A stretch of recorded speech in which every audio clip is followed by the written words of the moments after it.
Good morning, Bucknutters. It is Tuesday. What's the date, Dane? 6th? September the 6th. I'm sorry, Labor Day effects. It is Tuesday, September 6th, 2022. I am Dan Rubin. This is the Bucknuts Morning 5 and change. Those of you check out the screen now can see Dane Brugler from the Athletic NFL Draft guru extraordinaire. We are very thankful that he's become a recurring guest on here. And believe me, it's not as easy. He is very busy, and you got to schedule him months and months in advance. After Dane joins us, we'll be joined by 24/7 Sports Director of Recruiting, Steve Wiltfong, to wrap up the weekend. It was an impressive showing at the shoe. The defense is back. Plenty of recruits in the house to see it. Guys who Dane is 2 to 3 to 4 years away from having to know very, very well. Dane, how are you on this fine Tuesday? Doing well. It was a fun opening weekend to college football. It never disappoints. Part of it is how long we've waited to see live football. I know just over the summer, waiting for new tape to come in. Finally got it. So that was awesome. I was watching the Ohio State Notre Dame tape last night. I tweeted a few of those clips that really stood out. But yeah, it was a good weekend. And Saturday night, I thought Ohio State would cover the spread. I thought the offense would be a little more explosive, but a win's a win against a good football team, and I think there are a lot of positive takeaways to take from it. No question. I think the biggest issue going into the game, or the biggest question mark, and I can tell you by page views, was Jim Knowles and the defense being a revamped unit, and that was probably the best defensive effort in terms of just eye test since Hafley was here for a year and went to Boston College. So guys just look much more decisive. It's hard to explain. Last year we went through the Oregon, they're running left again issue, and there was never an adjustment made. Another really encouraging thing about the weekend was Jim Knowles' ability, the halftime adjustments. You never really know about a coach until you see what they do at halftime, and they came out and they were great. But Dane's specialty is the NFL Draft. Those of you that subscribe to The Athletic, he's worth the subscription in and of itself. He is, the best when it comes to this, the most comprehensive independent guy in terms of not being employed by an NFL team. What did you think of the game? Obviously, the first guy we need to talk about is C.J. Stroud. Kind of an interesting first game in that no Garrett Wilson, no Chris Olave, but then, no Jeremy Ruckert, and then no Jackson Smith and Jigba, no Julian Fleming. I mean, how many teams could lose those 5 guys in that stretch for different reasons and still do what they did? Your thoughts on how CJ played? He's obviously, now that he's going to be draft eligible, he and the kid from Alabama, Bryce, are going to be under the intense microscope. So what'd you think? Yeah, it was it was a game where I think that we're going to look back on it and say, okay, he's really grown from that performance. And I think, the way you set it up is fair.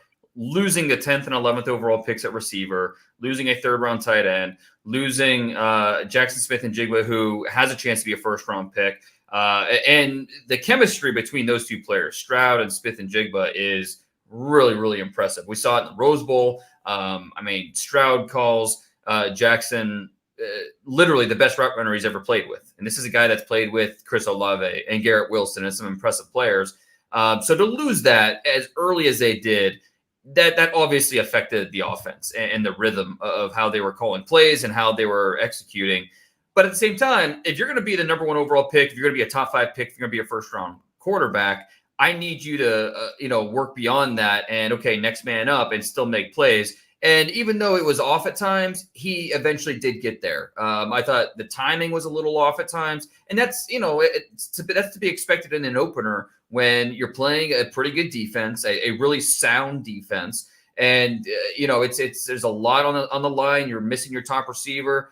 So I thought that he did okay. He didn't blow me away, but if he builds on this performance, it's not something we're going to look back on and say, oh, well, this is why he shouldn't be a top 5 pick or top 10 pick, whatever. But when you are jockeying for position with a Bryce Young, with an Anthony Richardson from Florida, every tape matters. And there were a lot of NFL guys in that building, almost 50 NFL scouts, personnel. There were a couple of GMs. And, it matters when you see a quarterback in person. So I think there will be different takeaways from different people about Stroud and how he performed.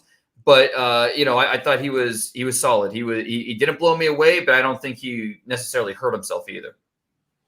I'll put this on record right here. I'll bet you that bet's probably a strong word. CJ Stroud and Anthony Richardson are both going to get picked before Bryce Young.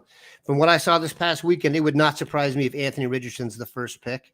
Sure. Yeah. That's definitely possible. He's a unique dude. He is rare. That 6'4", 240, to move like he does, to have the arm that he does. Now, does he need to develop? No question. I mean, there's still parts of his games that he's still learning and developing, but guys like that are just rare. It's the Cam Newton, Vince Young territory in terms of just pure skill. Definitely. I think he throws the ball. I'm not saying he's more accurate, but in just throwing motion, he's a more natural thrower than either of those guys. Yeah, I think. And he has a rocket launcher on his own. He's just an intoxicating mix of talent. So I just think he's going to get picked. I could see him getting picked first just because I heard somewhere I should credit somebody that Bryce Young at one point last year was 168 pounds. I don't care what anyone tells me. You're just a bad investment at 168 pounds because your body will not hold up. Anyway, you're 100 to 120 pounds lighter than guys hitting you. I mean, that would make me nervous. Okay. Yeah, go ahead. Real quick, because I think that's relevant for the quarterback discussion. He is an outlier. I mean, he is not Kyler Murray, Russell Wilson. I mean, yeah, he's short like those guys, but he's not as thick. And that's fire hydrants. Right, exactly. They're well built, and Bryce Young is not well built. And so it's a complete outlier that will create a lot of discussion in draft rooms. And, take a guy like Anthony Richardson and Bryce Young, size-wise, complete opposites, but Bryce Young is the more polished quarterback, can do a lot more things in terms of the way he sees coverages and makes things happen. But Anthony Richardson is just the complete freak show in terms of talent. So it's going to create a lot of fun draft discussions. And then you got CJ Stroud, who it brings a mix of those two guys. So it's going to be interesting to see how these plays out throughout the season. Yeah, three very unique, not unique, but three just in terms of each other. All three have a really different profile. Kind of interesting. I don't know if we've had a draft with quarterbacks at the top who were all three so different skill set wise and just body wise. All right, one guy who I think had a fantastic performance, but I did not actually break down the tape and has a very good chance to be the second Buckeye picked, believe it or not. And I think that's Paris Johnson Jr., the left tackle. It was his first start out at left tackle. Based on the Ohio State grades, he was the best offensive lineman. How'd you see it? Yeah, no doubt. I mean, Paris Johnson was outstanding. The first time, I know he's a natural left tackle from high school, but this is his first college action at the position. And so going up against a good Notre Dame defense, a good defensive end, Isaiah Foskey, who was he's a potential first-round pick. He was in my top 50. Paris Johnson was, good competition, and he was outstanding. I thought Paris Johnson, he's a fluid big man. He's a very good space athlete. Even when it wasn't perfect, even when his punch was mistimed, even when his body angles weren't perfect, he is so good at recovering because he's such a good athlete at that size, and he has the length. So even when it didn't look perfect, he always recovered. I charted it last night. I only gave up one pressure to Isaiah Foskey, which is outstanding. I want to see him get a little bit better in the run game. He needs to improve in that area, just get better. But in pass protection, I thought Paris Johnson was outstanding.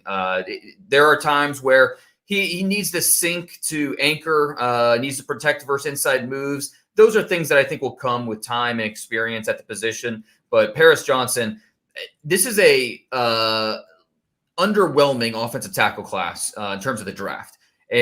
But we know tackles are going to go high. And so a guy like Paris Johnson, who has all the traits, all the tools, he's got a chance to go very high if he continues to get better based off of this year, based off of what he did in the opener. I mean, he has no physical limit. Like when they look at the blind side mold, that's why he was the number one guy on the draft. He's also a tremendous kid. tremendous dude. He really is. I mean, he's a first rounder in every sense of the word. And he's a very professional guy. So you mentioned it and I read your report.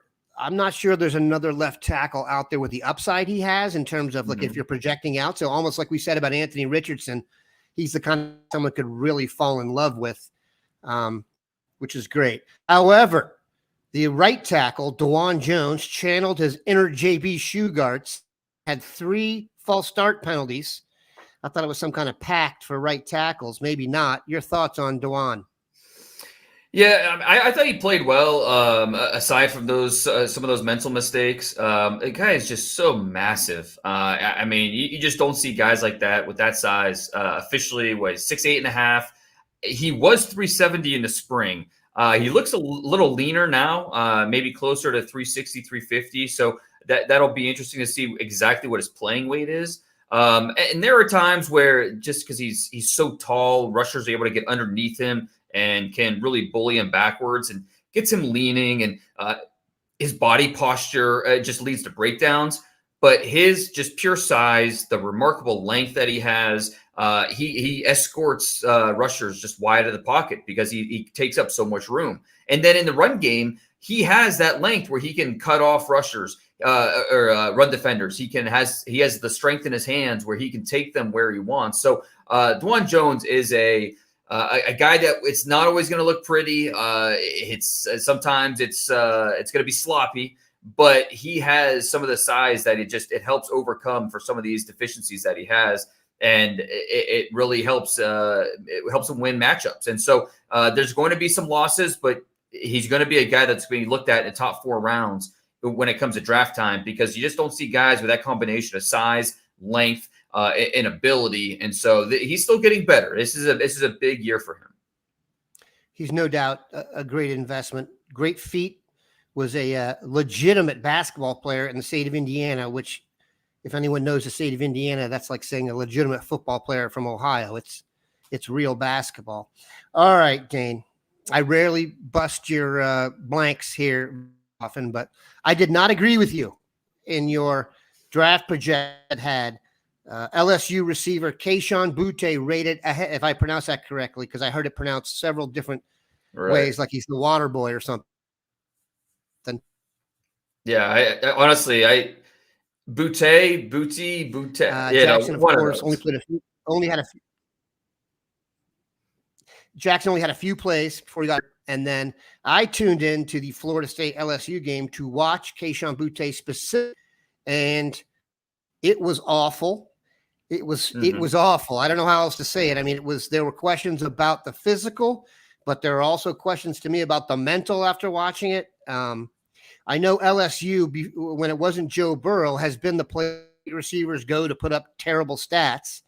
I mean, they once had, it was Odell Beckham and another receiver who played for the Bengals at one point, and they couldn't get him the ball. So you tell me why Kayshon Boutte over Jackson, and is Boutte even finished the season? I see my guy Nick Stamen here is already coming out with, I don't think that's going to happen, but if after one game those whispers are out there, I think we know things have gone sideways.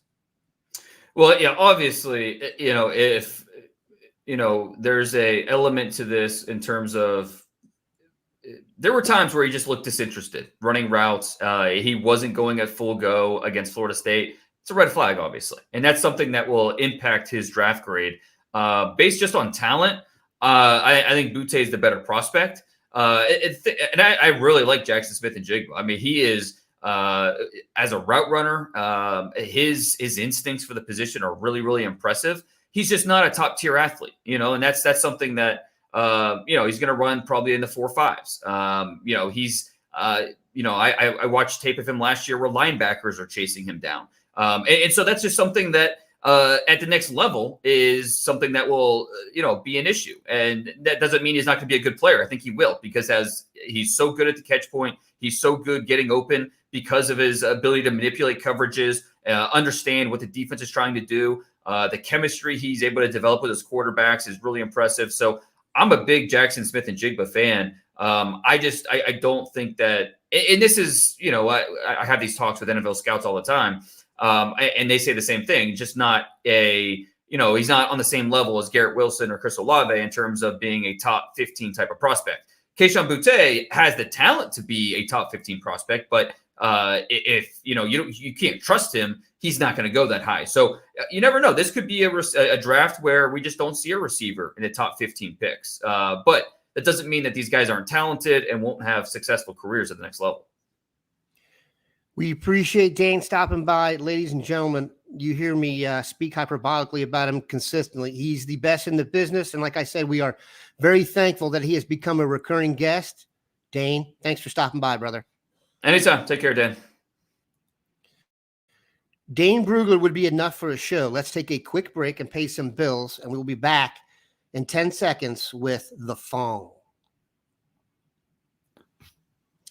We are back. You can see him with his CBS gear. He's already had a smoothie. He is Steve Wiltfong, the director of recruiting for 24/7 Sports. Steve, how are you this fine Tuesday morning? Good morning, Daniel. What's going on? You tell me. It was a big weekend at the Shoe. We have multiple photo galleries up. I said heading in, it might be the most impressive guest list I've ever seen there. It did not disappoint. You've had multiple stories come out of it. 3 crystal balls are rolling towards Columbus. Let's start with those. Can you please break down your 3 crystal ball picks for Ohio State and why you made them? So who do I have in there? I had Ian Moore, offensive lineman from New Palestine. Jeremiah Smith, top 247 receiver, the number 1 receiver in the country from Florida. Milan Grand, receiver from Indiana. Haven. Yep. Stover from That's In-State. it. Yeah, those are guys that I think Ohio State's in terrific position for. Jeremiah Smith's actually a pick that I thought I had in since the summer or whenever he visited earlier. Ohio State's set the tone in that recruitment for a long time. They've been the program to beat.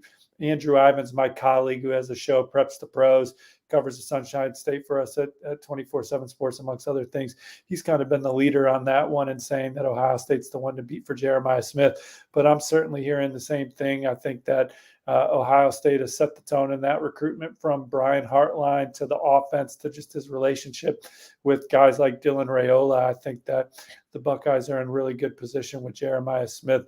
Ohio State offered Graham in camp. I think it was his very Receiver first from offer Indiana, too. right? Huh? Receiver from Indiana. Yep, from New Haven. Had him in camp, offered him a scholarship, came back for the game, had a tremendous experience. I think Ohio State is the one to beat at this point. I think for Ohio State, if they're taking a receiver, they need to make sure that you're elite. So we'll see, how things develop there. But, they had him in camp, they offered him, and he's been up there again and loves Ohio State. Ian Moore is one of the top offensive line prospects in the Midwest, number 1 player in the state of Indiana in 2024. He's really clicked with Justin Fry and built a good rapport with him. Also camped at Ohio State and earned an offer, came back for the game, had a tremendous experience. He also likes Wisconsin and Iowa early in his process, but I think Ohio State has set the tone. And then Stover, in-state kid, had a tremendous experience, family on the team. Reasons to believe Ohio State has set the tone there are pretty obvious, in my opinion. So those are my 4 crystal balls: Smith, Stover, Moore, and Graham. And then I talked to Keon Keeley's mom. They had a great official visit. Talked to people that spent time with Keon. Keon Keeley can fit in anywhere, right? He's just in addition to being an electric pass rusher, he's a good kid. I think he really has clicked with Ohio State's recruiting class and saw a locker room that was like-minded to him. Certainly Larry Johnson. The theme of the weekend was really Larry Johnson, from the performance on the field to recruiting. So many people speaking highly of Coach Johnson. I think that was a needle-moving visit for Ohio State for Keon Keeley. He's going to take an official visit to Alabama later. There were people that spent time with Keon that thought that Ohio State and Alabama were the 2 in best position. That doesn't mean I'm discounting Florida. That doesn't mean they're discounting Florida. That's just kind of the vibe that people got that spent time with him. But, they love Ryan Day and his culture, love Larry Johnson. So good visit for Keon Keeley. Bill Kurlick had the story with Mateo Uagalele, who we know Ohio State was in good position for coming into the visit already. Same thing coming out. And Damon Wilson. Ohio State's got a great shot to land that 5-star from the Sunshine State too. So big weekend, made an impression on so many recruits, from the commits that returned to these kids from Georgia, King Joseph Edwards, KJ Bolden, Sammy Brown, Edric Houston. It's an elite year in Georgia, and Ohio State is near the top for every one of their major prospects in that state. Bryce West had a phenomenal visit from Cleveland Glenville. Aeneas Williams, if Ohio State's pushing for him, they'll land him, in my opinion, top 247 running back from Hannibal, Missouri. Aaron Scott from Springfield, Ohio, loved it. They're getting ahead on a lot of 2025s. Jordan Davidson's a running back. Gideon Davidson, those are 2 running backs that Ohio State's offered that they're in great early position for. Same goes with Bear Tenney, a tight end. So, look, the weekend seems to have really put Ohio State in great position for a lot of top targets, and we'll see how this marathon continues. I got kind of a bizarre question for you, but it's been a major topic on the board. What do you think the effect is when LeBron is there? Well, because even on any sideline, you could see even the Dylan Riolas of the world who've met everybody by now. Everyone's a little bit awestruck. Do you think it has any impact, or it's just another recruiting accoutrement?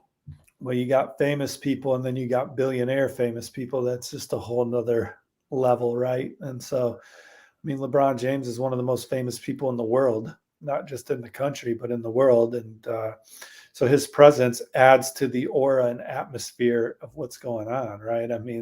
It was an exciting environment, and seemed like he was really, what's the word I'm looking for? He's into it. Well, he was really available. That wasn't the word I was looking for, but he wasn't guarded by any stretch. These young men look up to him, and he made their experience better with his time, and he had his son there. Jason Tatum was floating around too, right? And it's going to be interesting because there's a lot of questions about Bronny now, where he might go. And George Washington III, for those who follow Ohio State basketball, defected or went back commitment. I think you can expect him to land at Dayton, but should be interesting. Who else kind of jumps out at you from the weekend? Did anybody, surprise you, or are there anyone you think they made up serious? Because all anybody wants to ask about after a weekend like this, the standard, who's the first to commit? That's more of a Bill Kurlick question, but you do think the defense made an impact? How could you not? The defense was awesome. It was a 180-degree turnaround from last year. Notre Dame couldn't run the ball. This is a team that I think is going to be able to run the ball against most opponents. We talked about it going into this game on the last 2 Bucknuts Morning Fives, and I think that people anticipated Notre Dame was going to get their ass kicked based on the fact that they couldn't stop Chad Johnson and TJ Houshmandzadeh 12 years ago, and then there were other games similar. But Notre Dame has been good for a while lately. They've developed draft picks. They've been in big games. They've played Georgia to the wire in Athens. They have good players. They have a veteran football team. And we said on the show that Notre Dame's defense would be really good. They're running out a bunch of 21 and 22-year-olds. And then the excitement around the hire of Al Golden, Notre Dame was able to – they're able to be heavy scheme oriented because they have a lot of smart kids that are veteran players, that are good football players. Mm-hmm. And so they played well enough to win on defense, but Ohio State's defense was able to get even more stops and be even more dominant, and Notre Dame couldn't run the ball. They didn't turn the ball over, so that allowed them to keep the game within striking distance after they lost the lead. But Ohio State's defense looked awesome. I think that we will eventually, just like I think Notre Dame will run the ball against most opponents, I think we'll see Ohio State put up some big yardage numbers 600 yards of total offense. We're going to see all that stuff as the season continues. Also, that was just a top 5 battle that, in my opinion, kind of lived up to it. I thought it was a good football game that held my attention all evening, and Ohio State came up on top. And the recruits that were in attendance, they were into it and really liked the way Ohio State responded. Talking to some of the recruits like Dylan Raiola is saying, hey, I liked seeing how the players on the team were picking each other up. A lot, one of the terms that's said a lot when you talk about Ohio State recruiting and what recruits observe when they visit the Buckeyes is brotherhood. And I really think that when you look at the Ohio State players, they just enjoy being around each other and enjoy being part of that program. And then when you look at how many former NFL players came back, it speaks to that same brotherhood. Those guys love Ohio State, those guys that came back, but they love each other. I mean, I think that that's like a little reunion for them to come back and hang out with their bros that they became good friends with at Ohio State. And that's kind of what makes the program special, right? Is they actually go to college and find groomsmen in their weddings and stuff. Not to get way off the rails here, but I think, in what is such a me culture, I think at Ohio State, certainly these players have the goals of hearing their names being called high in the NFL draft. But I also think that winning at Ohio State is just as important to these players as their individual accolades. And so recruits feel that when they come and visit, and for the ones that want to be part of that, it speaks to them. For a guy like Keon Keeley and Damon Wilson and Mateo, I think that those guys are Ohio State fits. Now, that doesn't mean that they'll all come to Ohio State, but, the Buckeyes have a lot of what they're looking for individually and from a team standpoint. Those guys want to be on teams. I don't think you could say it any better than that. And Keon Keeley, there's a picture on the site right now of him standing right next to Chase. And Chris Olave was back. It's probably his first weekend since he became a pro. So you have nailed it. Once again, we appreciate Steve stopping by. 2 for today. Dane Brugler and Steve Wiltfong. Whoever said I need Les Wexner to help me out with the show was right. We had to go deep into the salary cap. We'll be back tomorrow with another fantastic show. We appreciate the Fong stopping by. Have a good one, Bucknutters. NFL season, baby. The Colts. Uh-huh.